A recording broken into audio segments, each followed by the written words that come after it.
Hey everybody, Backpack Hack here coming at you with another trail tip, and I thought I'd show you my latest little project I'm going to be working on, and that is this cast iron pan. Now, if this was a cheap import pan, I wouldn't even bother with it. I'd just take it to the range and use it as a plinking target. But it's a Lodge, so it's made in the USA. You know it's going to be quality. It's just got some rust, and it's kind of deep in some spots. This was sitting in a garage, had gotten wet, and the house had sold. The people that bought the house were just throwing stuff out of the garage, and this was in it. And I said, "You going to throw this thing away?" And they said, "Yeah." And I said, that's coming home with me." So this is going to be a project I'm going to be working on this video. I'm going to restore this to its original glory, get it all seasoned up, and actually start cooking with it. So I'm going to show you what you need to do to restore a pan like this and what materials and tools you'll need. So let's get started. Since I didn't have any of the tools necessary to do this, I had to go out and buy them, and I bought a 3-inch fine brush because they didn't have a coarse one. So I did buy a 2-inch coarse, and this is going to do the bulk of the rust removal. I also bought a pair of small wire brushes for my Dremel tool if I need to get into the inside corners around, like areas like this right here on the pan. I also bought a metal finishing pad. Supposedly this is supposed to not shred or splinter like steel wool. So these 4 items cost me about less than $15, actually, like $13 something at the local hardware store. And I'm using this type because I don't have a grinder that I can put a wire brush on. I'm going to have to use my cordless drill. So these are the 4 things that I bought. Okay, so let's get started on getting it all cleaned up with these wire brushes. I started out with the fine brush, which is larger, because I felt that I'd do a little bit quicker work because of the size. And you can see that it's quite dirty because of all of the rust that's in it, but if you keep going at it, you just keep getting more and more of the rust down. It gets a little bit cleaner and cleaner and cleaner. Now, I'm not going to sit here and give you all of the video that I took as I was cleaning this up.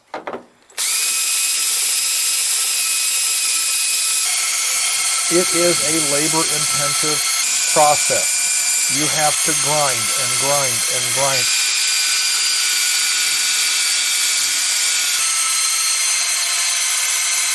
And I switched a lot between the large and the small wire brushes, although the small wire brush was a little bit imbalanced. It kind of hopped around a little bit, but it takes a long time. But in the end, the entire process is worth it. There is the interior done. It took me about 15 minutes to do the interior. Starting on the outside is going to be a little bit longer because of the compound curve on the outside. Everything wants to jump around. Of course, I'm working on a plastic cover on my tailgate, and it wanted to jump around and slide on me, so sometimes I had to hold the drill with one hand and hold the pan with another just to get everything done.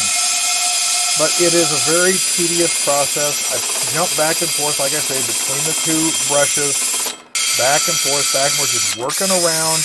I would grind or sand some, grind some, whatever you want to call it, brush it, and I'd check it, and I'd hold it up to the light, and check it again, and work on it some more, back and forth, back and forth. It probably took me about 40 minutes to do the bottom side and the handles. All told, you're talking roughly about an hour, and I went through about 4 or 5 battery changes in doing this. But you got to make sure that you completely get all the surfaces done. I know it just sounds like it is unnecessary, but all those little inside edges and inside corners and inside pieces, they need to be cleaned out, and they need to be oiled when you go to season it. So it is a very, very tedious process. Don't underestimate how tedious and dirty this part of the process is. But in the end, especially if you're getting a free pan like I did, it is well worth it because I spent less than $15 on these wire brushes and the pad, and I ended up not using the pad. I figured I would, but it was only like $1.69, and I went ahead and got it. But it just, you gotta keep working and keep working and keep working. And when you think you're done, you see another spot that still needs to be finished up. So you work on it, and then you see another spot, I didn't use my Dremel to do the interior of the lift handle. I just used it in my drill. There was just a couple of spots that the large wire brushes could not get into, so I simply put those Dremel tools into my cordless drill instead of dragging out the Dremel tool. Same thing with the regular handle. There was a couple spots that it just couldn't get into with the big wire brushes, and that's all I did was use the Dremel tool. But in the end, it is well worth the time, and you will have a pan that you can hand down to your kids and grandkids. So now it's time to season it. So I turn the stove on, or the oven on, and I crank it up to 500 degrees. I also take my smoke detectors down and take the batteries out because it gets a little smoky in the house.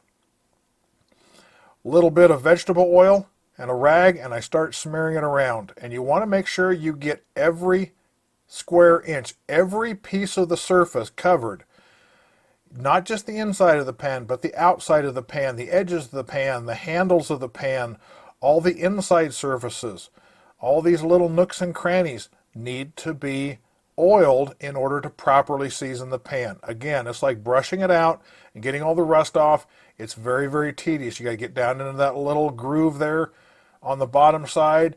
Make sure you get the lift handle, both the outside and the inside edges, and just oil and oil and oil. You don't dunk the whole thing in oil, but you got to put a light coating of oil. And as you use it, it will get better. And once it's all oiled up, it's ready to go into the oven, 500 degrees for an hour. And when you're done, this is what it will look like. It's a little bit rough on the inside because there were some very deep stains I just could not get out. So I figured I would just consider that the patina, character, and I would live with it. So now it's time to put it to the test. See how well this thing cooks, and what better meal is to some sort of dead critter, and I chose bacon and eggs. So let's get a couple slabs of bacon in there, throw them in, and let's start frying things up. I had the heat up a little too high. This pan cooks a little bit hotter than my other one, so I had the heat turned up a little bit too high. It's going to take me a while to figure out the specifics of heating and cooking with this particular pan because it's a little bit different than the one I've got. But as you can see, it fries up the bacon really good. Now that the bacon is done, it's time to start popping in some eggs.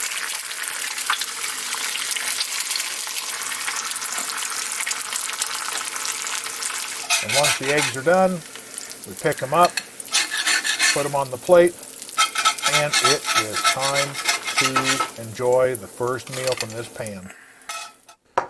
And that, folks, is how you restore a rusty cast iron skillet. So this is Backpack Hack coming at you with this trail tip. Be sure to like, subscribe, comment, and share my videos. Be safe out there, and I'll see you out on the trail.